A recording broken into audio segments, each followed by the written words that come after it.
Sorry to disappoint you. So what was your expectation? Nah, I'm just an everyday dude. Oh, you expected perfection? This is what Christianity is supposed to be like. I make mistakes. Like lots of mistakes. I'm just trying to do the best that I can do. I guess I'm just imperfectly human. Welcome to another episode of the Imperfectly Human podcast. I am your host, Mr. Daley, and I want to thank you for rocking with me for another week. It's been a good week. Just had my birthday, 44. You know how it is. You know how we do. Yeah, it was good. It was good. It was good to spend time with the family. I appreciate all the well wishes and, you know, all the birthday messages I got. You know, the people that consistently check in every year on my birthday. And this is going to sound so wrong, but there's some people that I've stopped from checking in because I've cut all contact with them. Because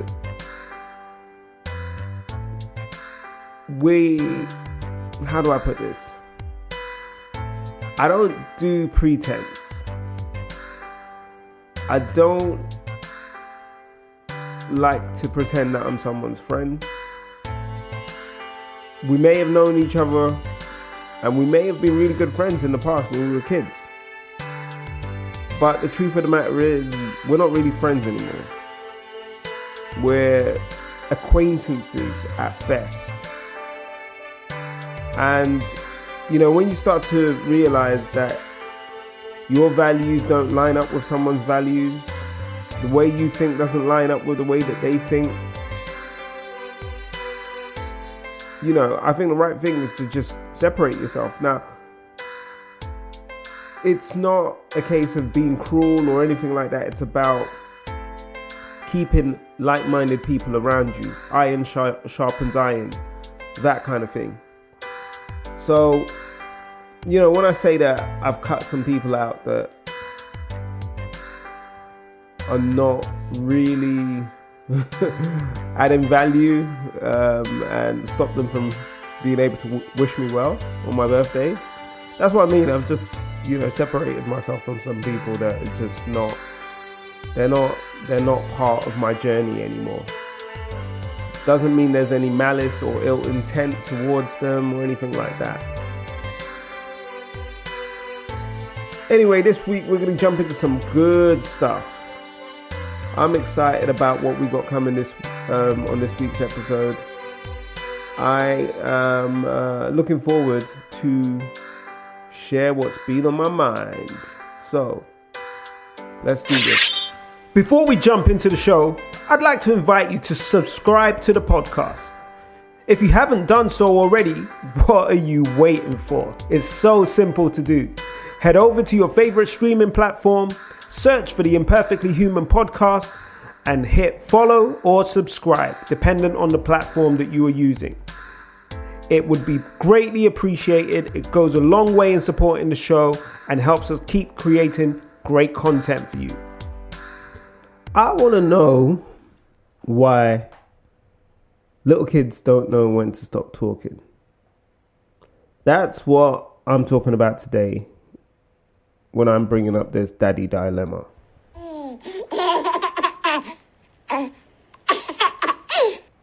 So you can take a wild guess who I'm talking about. Of course, none other than the other star of the show, my 5-year-old. This girl does not know when to quit. She doesn't know when to stop talking. And I don't know, I had to dive in and save this child because she was about to get all kinds of telling off unleashed on her. Like, she had her mum riled up to the point where she was like, oh, we're going to have words tonight. And it was late.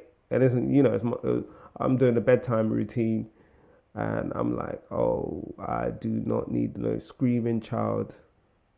Because if she's screaming and crying, it's going to be a nightmare to get her to sleep. But I'm like, you know it's bedtime. You know what happens every bedtime. But still, you choose not to listen. Then when you get told off, you choose to talk back. When you were told not to talk back, you persist and you continue to talk back. What do you think is going to happen, child? And she gets this girl goes from 0 to 100, like 0 to 1,000. I don't get it. I don't know where she gets that temperament from, because that ain't me. But yeah, she can go from 0 to 1,000, and it always happens at bedtime. Always at bedtime, and she knows the routine. You know, I'm one of these people. I thrive on routine, and I understand the value and the benefit of routine. So I try to keep her in a bedtime routine, meaning when it's time for bed, I give her the 10-minute warning, let's call it that. So we're going to bed, you're going to bed in 10 minutes. She knows when it's time for bed, she gets a story. Then she gets to put on her nightlight and all that stuff. And then we say our prayers. Then she goes to bed. Simple routine. Obviously, you know, all the other, there's other little bits in between, but that's the core of the process. You know, that's the core of the routine. Those are the fundamental things that she focuses on, because she wants her story. You know, she wants, she likes a little heads up, because if I just say, right, bedtime, it becomes a problem. But it doesn't matter. It just doesn't matter sometimes. You try to help these little people, and they while out, and they start talking back, and they start losing their little minds, not realizing that their parents about that life. And I'm looking and I'm like, oh, this is going to go south. Mum's had a stressful day. She's got baby boy in her arms, finally got him settled and rested, and he's sleeping. And here we go with the screaming and crying. I'm like, that's not going to end well. But she does it all the time. Then when she's getting told off, she's like, oh, I'm sorry. And I'm like, you caused this. You created this whole situation. You were told to dial it down. You were told to pull it back. You were told to chill out. No, chilling out was not an option. No, I'm going from 0 to 1,000, and nothing you can do is going to stop me. I'm going to talk reckless. I'm going to say stuff that's going to annoy people. That's my child. Anyway, so I'm wondering, does anyone else have this with? I know some of my friends. You know, my friends. As I said, I think I said it last week. My boys we all have 5-year-olds, and just the conversations that we've had. I know it's not just me. She's not unique in the sense that she has these little moments. It seems like all of our kids are going through the same thing. But it's wild. She's got this thing that she does when it's dinner time or when I'm cooking. she will come and look at what I'm cooking and then begin the Spanish Inquisition. What's for dinner? What's in the pot? And who's that for? What are we having it with? Are you sure that's dinner? And I'm just like, you start to just like, stay calm, because in my head I'm thinking, oh no, this little 5-year-old is not asking me what I'm about to put on her plate. Like she can cook. Like she can fend for herself. And I just think these little children just, I don't know what it is. And to be fair, I like them to be assertive. I've always encouraged my children to be assertive. I've always encouraged them to speak their mind, but respectfully speak their minds. I think I've said it before. I'm not afraid to admit to them when I'm wrong, because I want them to learn to be able to admit when they are wrong. So the characteristics, the behavior that I want them to demonstrate, I have to demonstrate. Children do not learn from being told. They learn from observing, and they learn from the example that they are given. If you want studious children, you need to be studious. If you want respectful children, you need to be respectful. If you want disciplined children, you need to exercise discipline. So, the characteristics that you want your children to have, you need to demonstrate to them. And that's been, that's the lesson, that's the journey that I'm going on. That's the journey we're all going on, to be fair. She's taken everyone in the house on this journey with her. And, I have to appreciate the personality that she has. I'm glad she's not a carbon copy of me. I'm glad she's not a carbon copy of her mum. I'm glad she is her own person, as God created her to be. And it's about helping her learn how to channel her frustrations, how to respectfully speak her mind, how to manage her emotions so she's a well-balanced individual. That's the journey. That's what we're learning. That's what we're going through. And yeah, I'm interested to know how other people tackle these challenges. How do you do it from a godly perspective? How do you do it from a biblical perspective? How do you make sure that you are operating as God wants you to operate in the area of parenting? And we've talked about parenting on this podcast. There are scriptures to guide us. There are principles when we watch how God is a father to the nation of Israel, how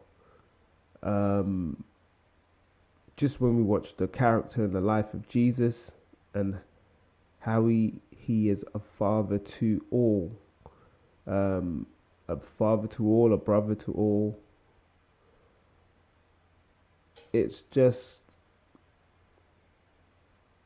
the human the human side of us, the human nature is is weak. I think that's the best way to put it. It's weak. Human nature is weak, and sticking to those biblical principles can be challenging in the heat of the moment. When you are annoyed, your instant reaction is you want to shout. You want to, you want to yell at them and put them back in their little boxes. But that's not necessarily how to handle the situation. I find, for me, I have to take a breath. Even when she's really pushing my buttons, I have to take a breath and try and stick to the routine. Sit down and have a conversation with her. Make sure she knows that there are consequences.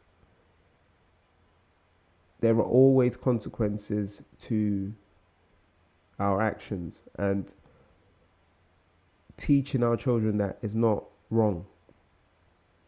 Teaching them from an early age that every action has an equal opposite reaction. So when you do something, you are going to end up with some consequence that you may or may not like.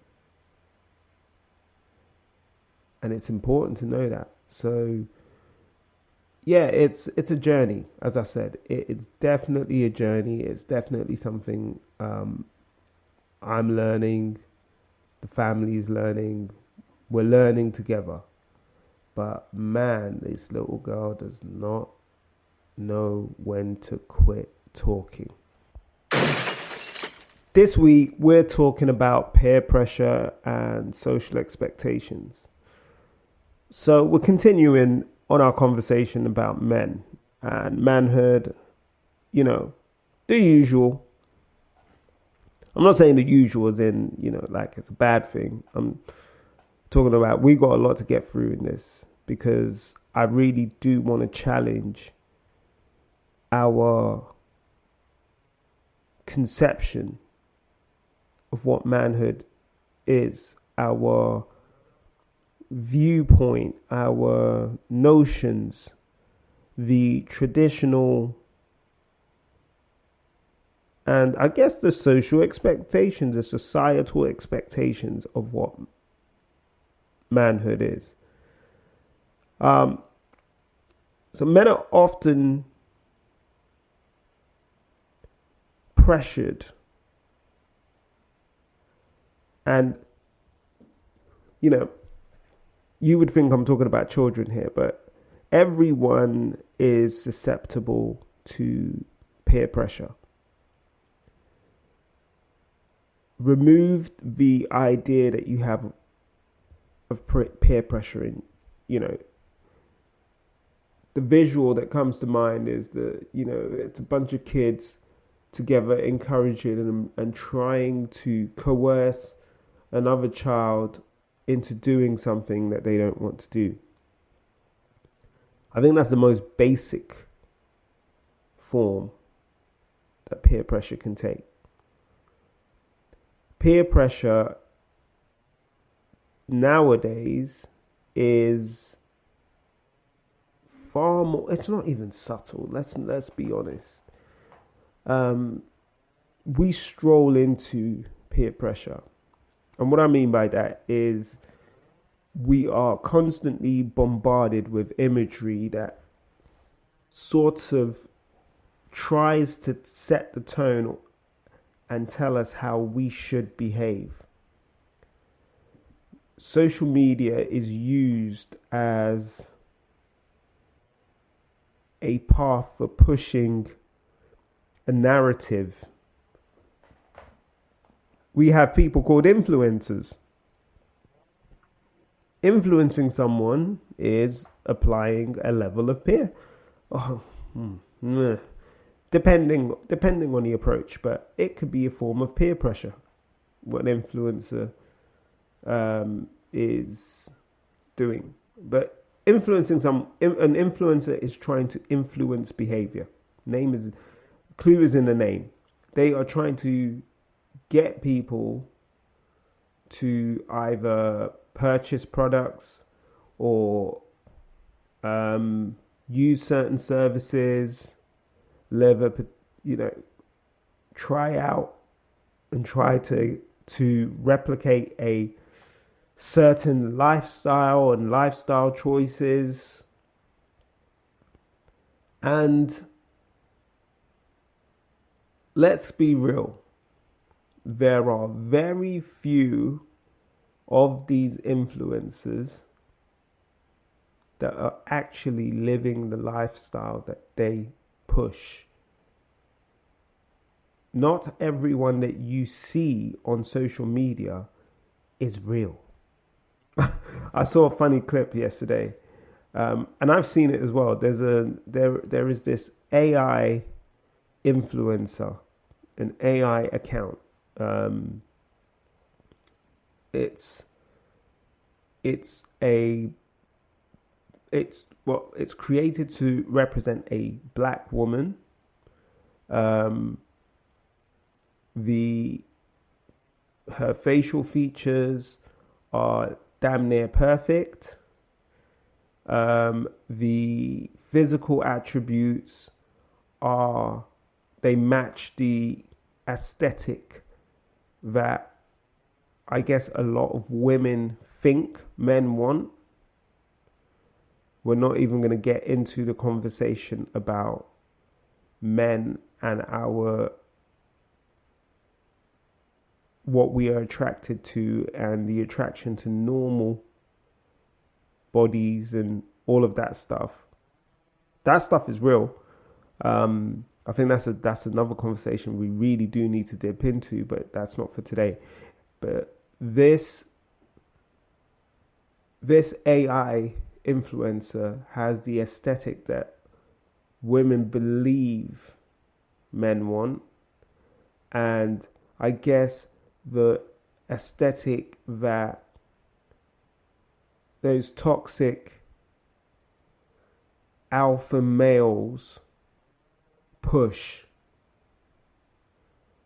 And what I mean by that is there is this narrative out here, and I said I'm not going to get into this one, and I'm dipping into it, but there's this narrative out here that a woman must maintain this hourglass figure, this ratio of bust to waist to hips, and it mustn't change as a result of pregnancy, no matter how many children she's had. She's expected to snap back, and it creates this unhealthy, unnatural pressure on women. Now, let me be clear. If a woman chooses to pursue that for herself, that's her prerogative, and that's her right to do so. But we as men should not be pushing and trying to force them to maintain this aesthetic just because, we find it, or we're told that that's what we should find desirable. And a lot of real men don't think like that. A lot of real men are not afraid of stretch marks. A lot of real men are not afraid of the sagging breasts. A lot of real men are not afraid of the changes that child rearing and childbirth cause to the human female form. Actually, we embrace it and we're thankful for it because we understand that was something that a woman chose to take on to bring a life that we jointly created into this world, to bring our gift into this world and to nurture our gift. It's deep that, for me, that men want to, to some extent, punish women for bringing in life into the world. I find it ridiculous. I find it dumb. But it happens. It's out there. Anyway, that's another conversation for another time. As I was saying, there is this AI influencer, and the amount of men, because it will be men. What was funny was this guy was like, this, you can clearly see this person is not real. But there are a ton of men leaving comments under the pictures. Fine. Then there is a paid Patreon account for this AI influencer. And guess what? Men are paying a monthly subscription for exclusive content from this AI influencer. Someone that isn't real. Now, personally, I just think they're dumb. You're dumb. That's just my view of it. Other people might have a different perspective, but I think it's daft. But this is the world that we live in at the moment, where people are obsessed with influencers.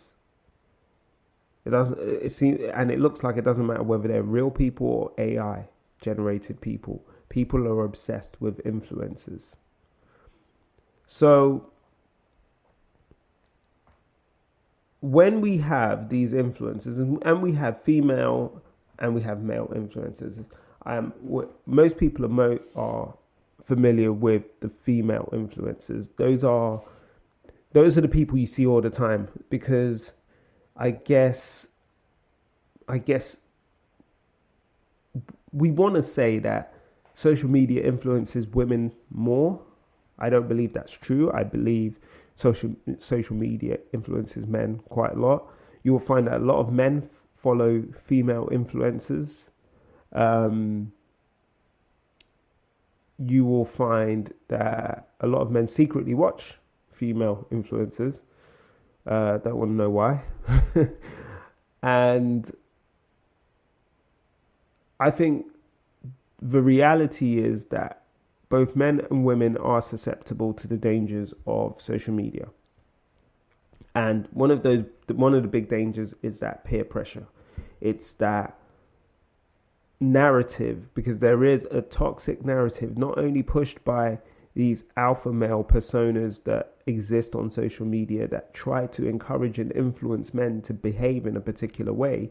There are also female voices that push a toxic narrative of what they expect a man to be. You cannot, and I say this respectfully, but please, women, understand that in the same manner that a man cannot tell you how to be a woman, you cannot tell a man how to be a man, because you have never been a man. So let's just make that clear. What you are spouting is what you believe that you need and you want, whether right or wrong, from a man. Let's not even bring up the fact that a lot of women desire toxic traits from men.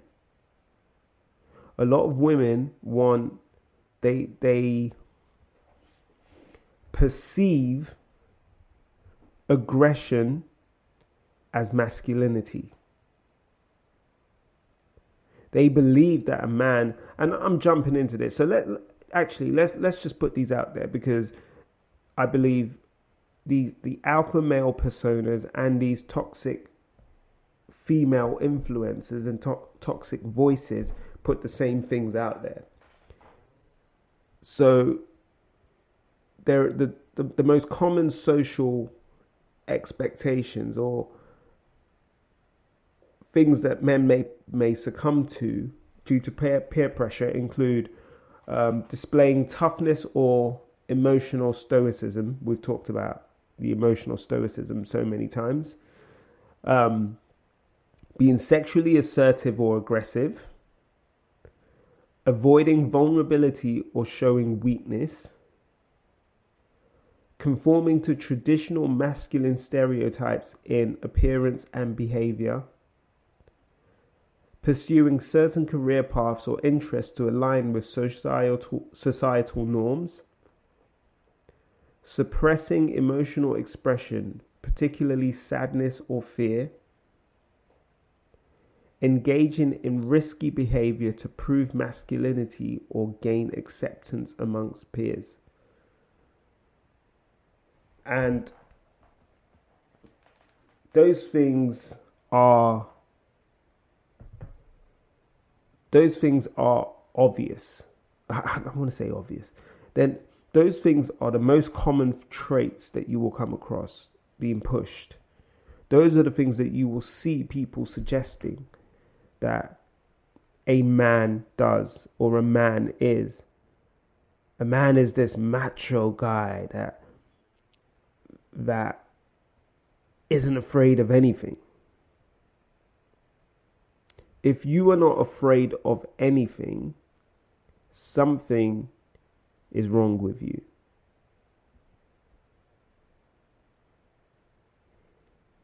Even Jesus, who was God in man form, he was God and took on the form of man. When he was in the Garden of Gethsemane and he prayed, he said, Lord, he said, Father in heaven, he basically said, Father, if it's possible, let this cup pass from me, but not my will, but your will be done. If it's possible, let this cup pass me, but not my will, but your will be done. Even though he knew he had the power to overcome death, because he'd overcome death by raising Lazarus from the dead. He'd overcome death by raising the daughter of what was his name? It's gone out of my head. But the Roman soldier's daughter. He raised her. Jesus was in the habit of conquering death. But he said, if possible, let this cup pass me, but not my will, but your will be done. If that is not, enough evidence that being afraid of something, not wanting to go through something is normal, then I don't know what it is. It's the action, the subsequent action is the important thing. Because Jesus said, not my will, but your will be done. He didn't run from it. He said, hey, God, Father, I don't want to go through this. I don't want to do this. I would rather not do this. But if this is what you need me to do, then so be it.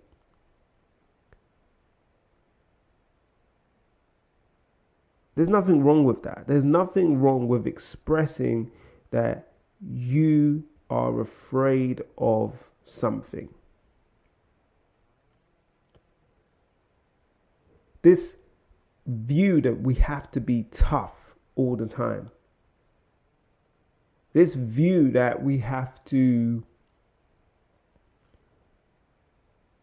be emotionally void. This view that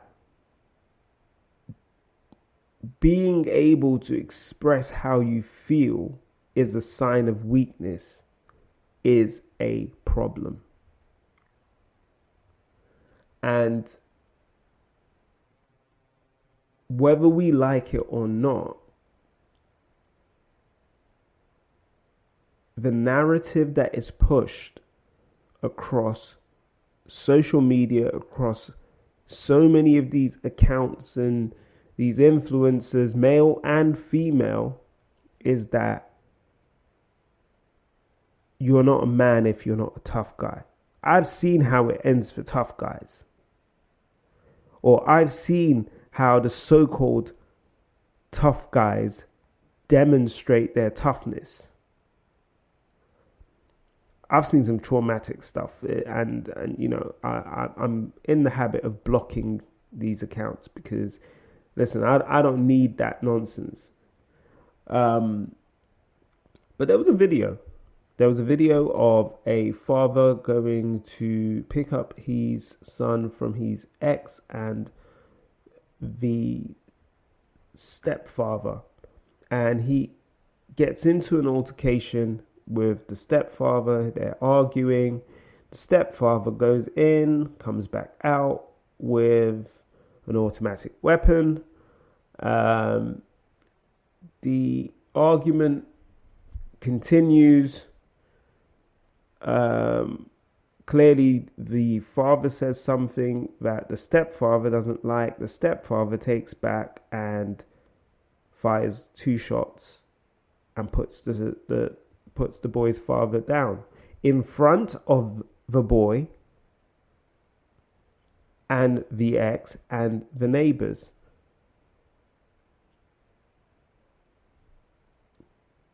That's toughness, right?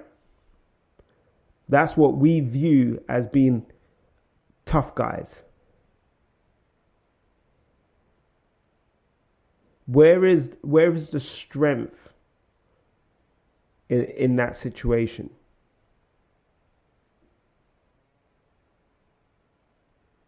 Whereas 2 rational, mentally tough, emotionally available men would have sat down and hashed it out and figured out a way to make sure that the person who is most important in that situation, the child,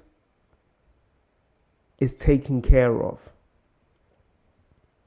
They would have found a way to say, listen, we may not agree on certain things, but what we both agree on is that this child here is the most important person in this situation. So, irrespective of how we may feel towards each other, we need to focus on finding a solution that makes sure that this child knows that they are loved, they are protected, they are cared for. Instead, they took a route that leaves this child with permanent trauma,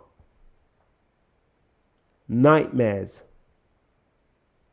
images of seeing your father being shot and killed in front of you.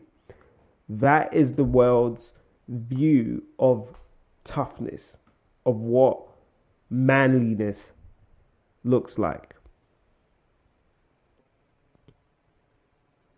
There is this perception or this narrative that young men should be sexually assertive or aggressive. I've actually seen it. There's a funny clip where it flips it and the woman becomes a sexual aggressor. And the guy it's like a cartoon sketch, but the guy is thrown by it. He's panicking. He doesn't know how to respond to it. He doesn't know how to even accept what is happening.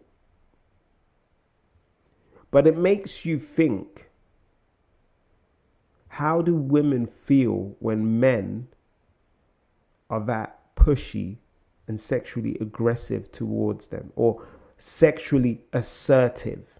towards them. We forget that we are dealing with human beings.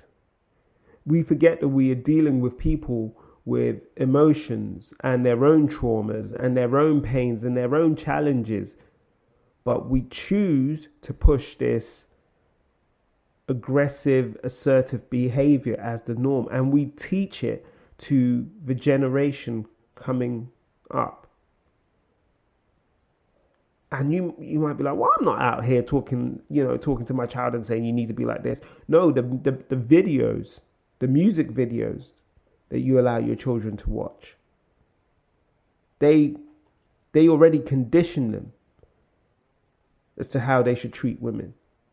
The music that you listen to and you sing along to and you dance to is telling your sons how they should be towards women. The music is telling your daughters how a man should approach them and treat them. Gone are the days.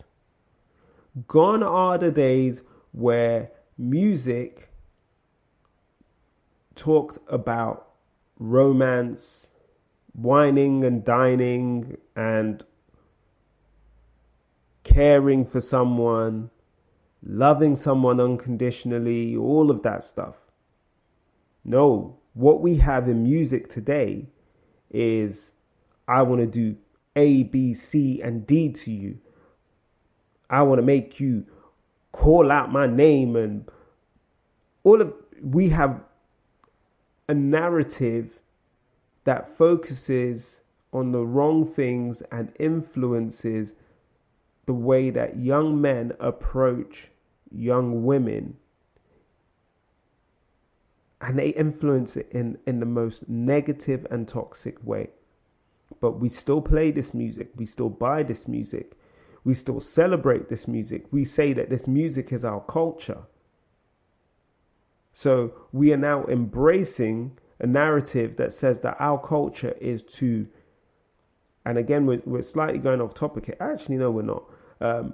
Our culture is to disrespect each other, black men and black women, and not just black men and black women, men and women. Our culture is to disrespect each other. Our culture is to be violent towards each other. Women violent towards women, men violent towards men. And let's keep it focused on the men. But our culture is now to be violent towards each other. Our culture is to disrespect each other. Our culture is to disrespect our women. Our culture is to encourage and drive our sons to disrespect women from a young age. Our culture is to teach young boys to value material possessions over women. Our culture is to teach young women to value material possessions over their virtue and over sound, safe, non-violent, care-driven relationships, loving relationships. Value material possessions over that. Value a Birkin bag over, the comfort and safety of a provider. A provider is not someone that just purely buys you material things. That is not what provision is. Not just about material things. And people might turn around and say, "Oh, you just say that because you can't provide." You don't know my situation. I provide for my family. That's between me and my family. I know I provide for my family, both in whatever way. Anyway, you can't say that someone that wants to help you understand that provision is more than material is saying that because they can't provide. You can go and speak to some of the richest people in their old age, and they will tell you that they wished that they had spent more time with the ones that they loved. They wished that they had someone in their old age that they could just chill out with and relax with and love on. Because humans are created for connection. Humans are created for relationship. God created us in his image. God desires relationship with us. Therefore, we desire relationship. First and foremost, we should desire relationship with God, but we desire relationship with each other because we are created in God's image. We are created to desire relationship. Not rocket science. But we are teaching each other. We are teaching the wrong things. We are teaching it's okay to avoid vulnerability. It's okay to not show weakness. Doesn't make sense. How do you foster deep, meaningful relationships when you are afraid of vulnerability and showing weakness?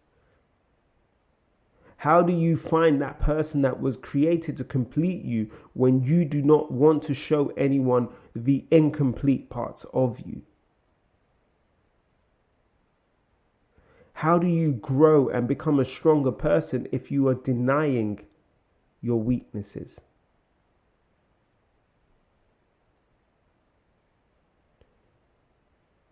We have this. And I'm going to, you know what? On this next one, let me speak from my own place of truth. Growing up, so I am not the biggest person. My natural body weight centers roughly around 10 and a half stone. So I'm not a big framed person. Now, I watched WWF. That's what it was called in my day. It's now the World Wrestling Federation. Now it's called WWE. But I watched the WWF. I was a big fan of the Ultimate Warrior. I was a big fan of Hulk Hogan and all of these, Bret Hitman Hart. All of these guys. I was like, these guys were. I thought they were amazing. And as I grew and I got older, I thought that look was the manly look. Big, muscular. So I attempted to get big and muscular. But that wasn't for my body. As soon as I got, going to the gym, taking protein shakes, I gained 3 stone. But that 3 stone of extra mass had such an impact on my body. And I think 2009, I made the choice that I'm going to focus on allowing my body to center at its natural, to go back to its natural center.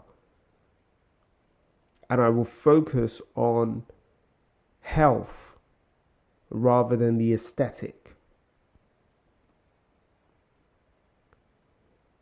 And that took a lot of emotional maturity. It's funny because my eldest daughter always, if I say something about my appearance, she will tell me, you are exhibiting characteristics of body dysmorphia. And we've always strived to encourage them to have a positive, body positive images of themselves, a positive view of their own bodies, and then to be And I'm grateful because it means that what we've tried to teach them has sunk in. But I'm also grateful that she's not afraid to point out to me when I am exhibiting unhealthy mindsets about my own appearance, because I am still battling the influence and the peer pressure of what I have been conditioned to believe is the masculine appearance. But you can look like an action figure and not be a man. Appearance has nothing to do with manhood. Manhood is about character. And it's where so many people are lacking. So many people are falling short of the mark because they lack the character that is required to be called and to be defined as a man. That's the reality. You lack the character that is needed to be defined as a man. Some people choose career paths and interests that align to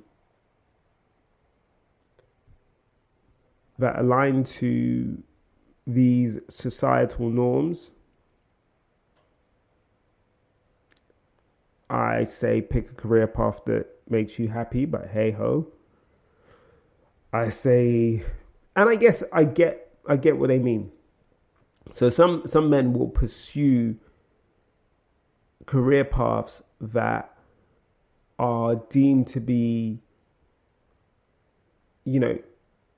stockbroker or a doctor or a lawyer or, those things that people associate with wealth and good standard of living, prestige, social prestige, and all of that stuff. But what happened to happiness in what you do? The thing is, we are so focused on material things. We live in a society that drives and that is underpinned by the pursuit of wealth and possessions. We are living in a world that is fundamentally driven by idolatry. We worship the inanimate objects that we own, we purchase, we can buy, that can be sold to us. And they become the things that drive us, that motivate us, and that steal our attention from the one that made us. We become obsessed with them. So naturally, we create and we chase after career paths that align to attaining and being able to accumulate those material possessions.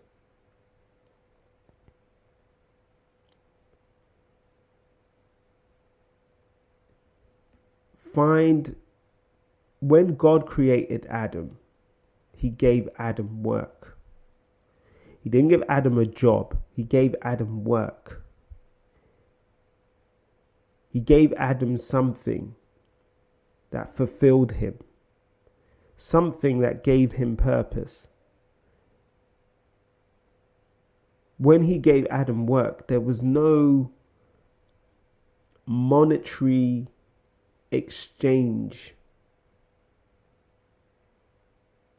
There was nothing. It was not about what Adam gained from a material perspective. It was about fulfillment. It was about completion. It was about responsibility.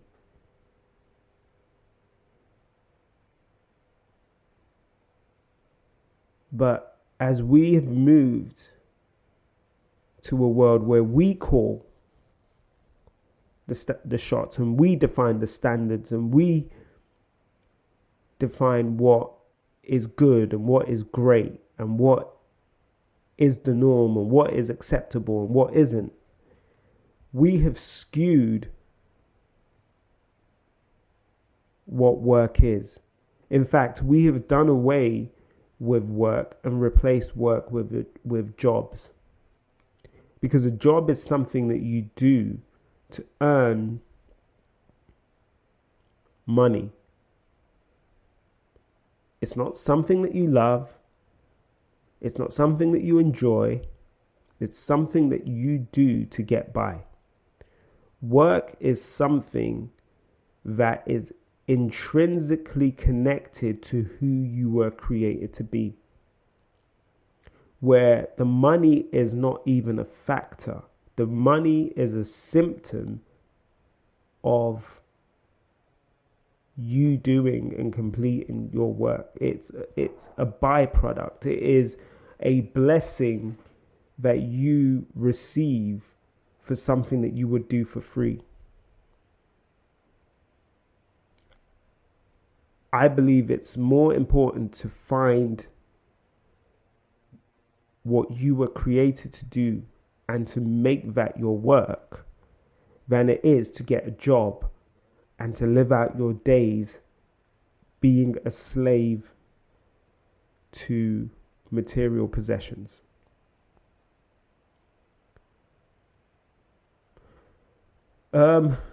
Society also encourages us to engage in risky behavior just to prove that we are manly.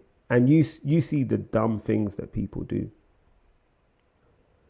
There's a skit that myself and my friend find so funny, and it's a guy and him and his girlfriend were in a restaurant, and well, it starts with she gets into the car and he gets into the car afterwards, and his shirt is all ripped up and he's got 2 black eyes, and he was like, "Why did you have to run your mouth off?"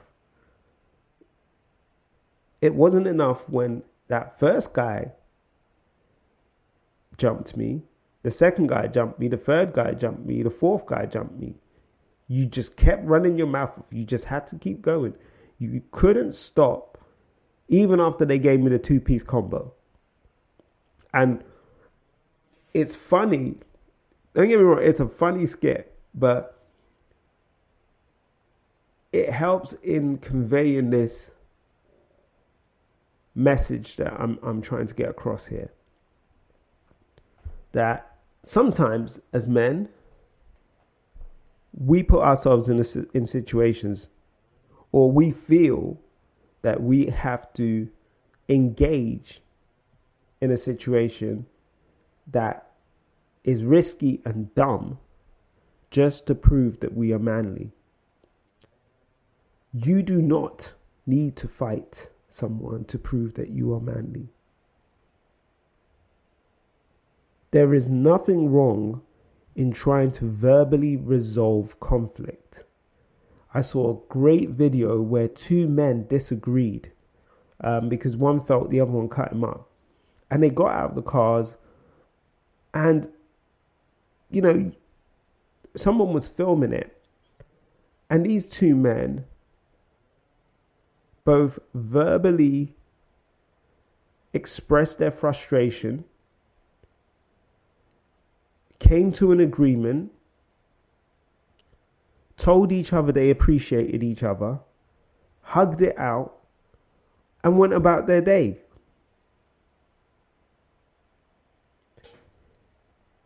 Violence is not masculine. Having the mental fortitude and acumen to resolve conflict verbally and to find a safe resolution where both parties can return to their families intact with their dignity. That's manly. As a man, you should seek to protect other men. Not constantly be willing, looking for an opportunity to exercise your dominance, your physical dominance, because you believe you have some level of physical dominance over people. It's more manly to protect those who are weak, or who may not as be as, let me not call them weak, who may not as be as strong as you. And I will say that social media, peer pressure is not, it's not just been that. I've talked a lot about the negative impacts. There have also been some positive impacts. There is a rise in people challenging toxic masculinity, and people's views and approach are encouraging people to speak up and to challenge toxic masculinity. There's been a rise in I don't want to say influencers, but I guess influencers encouraging men to take better care of themselves. Yes. A lot of this is focused on the aesthetic, but there is also a voice, a narrative that is pushing and encouraging men to deal with their emotional issues, the blockages, the stoppers, the things that keep them trapped in negative mindsets. Deal with that.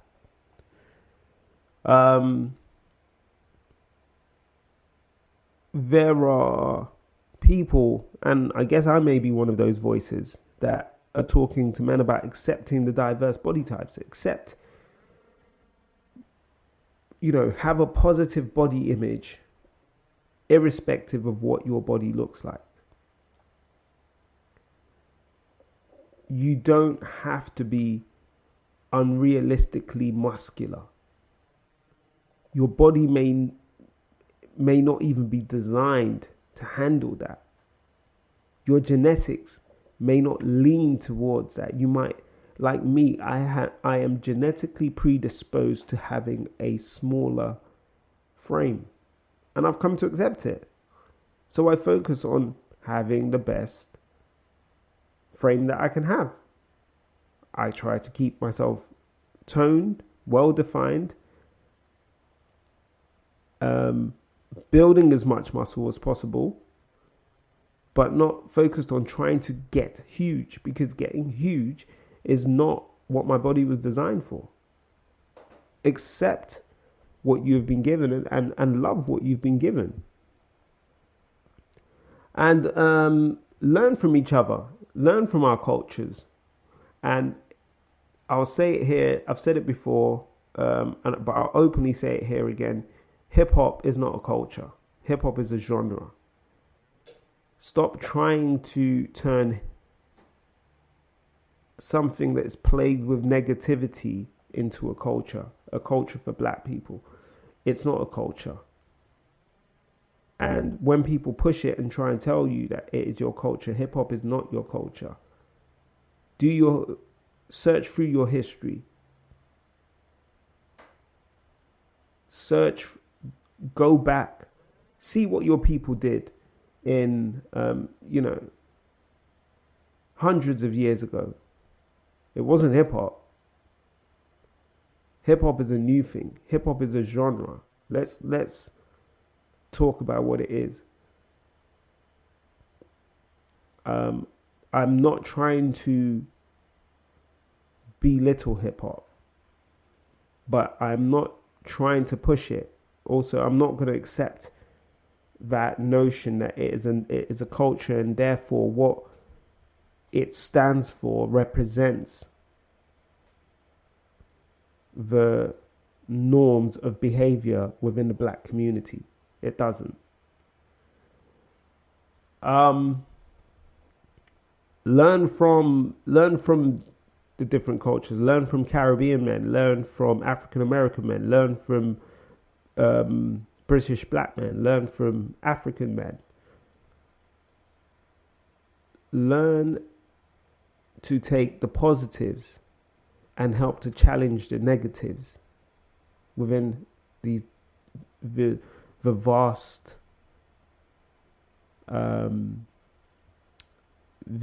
spectrum of manhood and diverse cultures that we have on this planet. Learn from Japanese men and their culture. Learn from Korean men and their culture. Learn from Chinese men and their culture. Learn from Indian men. There are positives in every culture and there are negatives.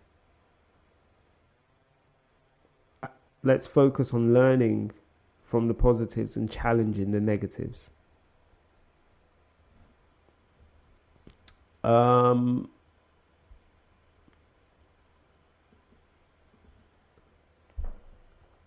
Yeah, let me just jump in and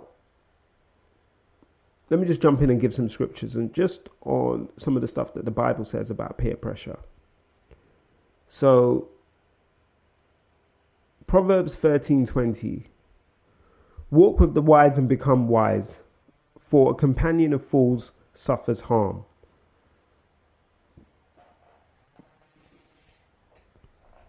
Think about the company that you keep. If you keep wise people around you, you become wise.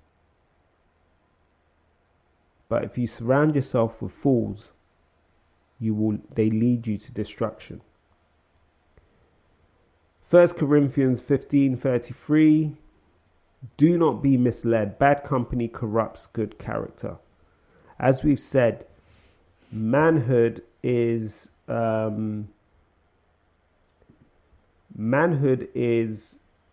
not about your appearance. It's not about your material possessions. It's not about those things. It is about your character. And if your character is weak, if your character is flawed, then you can't claim to be a man. You need to learn to exhibit the character and, the characteristics of a man. And we've talked about that. Go back. I can't remember which episode it was, but it was early in this series. We talked about the godly or the characteristics of God that translate into manhood. Romans 12:2, do not conform to the patterns of this world, but be transformed by the renewing of your mind, and you will be able to test and approve what God's will is, his good, pleasing, and perfect will.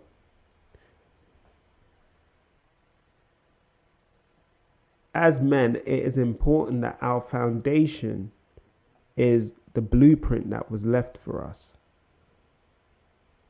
Learn to focus and to dedicate yourself to the Word of God, to make that the foundation of where you find your definition of manhood. Change the things that you allow to influence you. Change the music that you listen to. Change the content that you watch. Change the accounts that you follow. Change the voices that you listen to. Change the counsel that you seek. And make sure that they align with what is your foundation. That way, you keep renewing your mind and staying focused on what God's will is and not what your will is. James 4:4, you adulterous people, don't you know that friendship with the world means enmity against God? Therefore, anyone who chooses to be a friend of the world becomes an enemy of God. If we conform to societal norms, we are rejecting God. And therefore, we are choosing to become enemies of God, because we know that what we see around us is darkness. What we see around us does not represent the characteristics that God desires from us. So why choose that and choose to be an enemy of God and to run in darkness when you can live a life full of light, a life pleasing to God?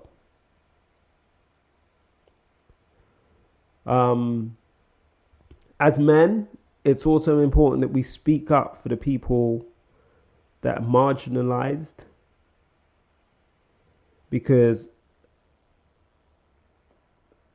we should be protecting those who cannot protect themselves, those who are vulnerable, and that is one of the characteristics of manhood. So Proverbs 31:8-9, speak up for those who cannot speak for themselves, for the rights of all who are destitute. Speak up for those who cannot speak for themselves, for the rights of all who are destitute. Speak up and judge fairly, defend the rights of the poor and needy. Isaiah 1:17, learn to do right, seek justice, defend the oppressed, take up the cause of the fatherless, plead the case of the widow. Matthew 25:35-36, for I was hungry and you gave me something to eat. I was thirsty and you gave me something to drink. I was a stranger and you invited me in. I needed clothes and you clothed me. I was sick and you looked after me. I was in prison and you came to visit me. And I love that one, because that is Jesus telling the disciples, and he's talking to the disciples and he's explaining what it means to be his hands and feet in this world. These are the things that we are called to do to represent Christ in our communities and in this world. Yet they're the things that we do the least of. Galatians 2:10. All they asked was that we should continue to remember the poor. The very thing I had been eager to do all along.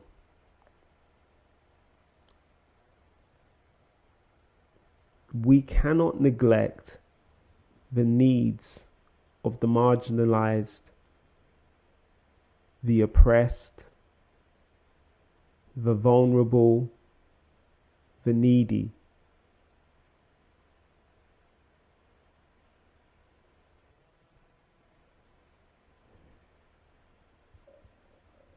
All I want to say with this is that be careful what you allow in.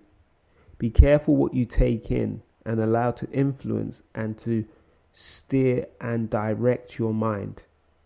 Because not every influence is good influence. So, we're at the end of the show. I've done it again. I've missed out on soul searching. And it was a good one. But you know what I'll do next week? I will do soul searching first, because the one I had lined up was a doozy. But I do appreciate the conversation that we've had today. I think it's a valuable conversation because of where we are in society today and how much social media influences and drives the behavior of everyone, I guess. It's easy to say that we are not influenced or driven by social media. And for those that don't actually engage with it,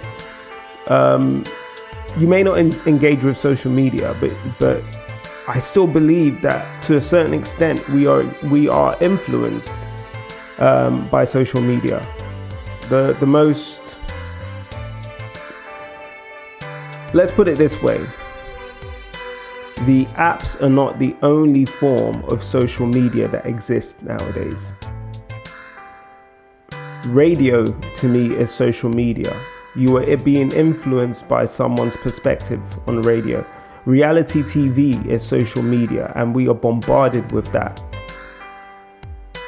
Anything that is presented to influence the way that you think and behave is social media. Magazines are social media. So let's broaden our thinking and understand that there are so many mediums that push an agenda, a narrative. Some of these narratives are dangerous, especially when you are trying to be a man that lives a sound biblical life. When you want to be a man that represents what God wants you to represent, when you want to be a man that speaks on the things that God wants you to speak on, that takes action where God wants you to take action, that is obedient, then be careful what you allow to influence you. Be careful what you allow to infiltrate your mind. Bad company corrupts good character. That's what the scripture says. So choose your content wisely, choose your circle of friends wisely, and don't succumb to that endless barrage of peer pressure. Till next time, I've been Mr. Daley. I'll catch you soon. Thank you for listening to this week's episode of the Imperfectly Human podcast. Remember to subscribe and share this podcast. You can do this on your favorite streaming platforms.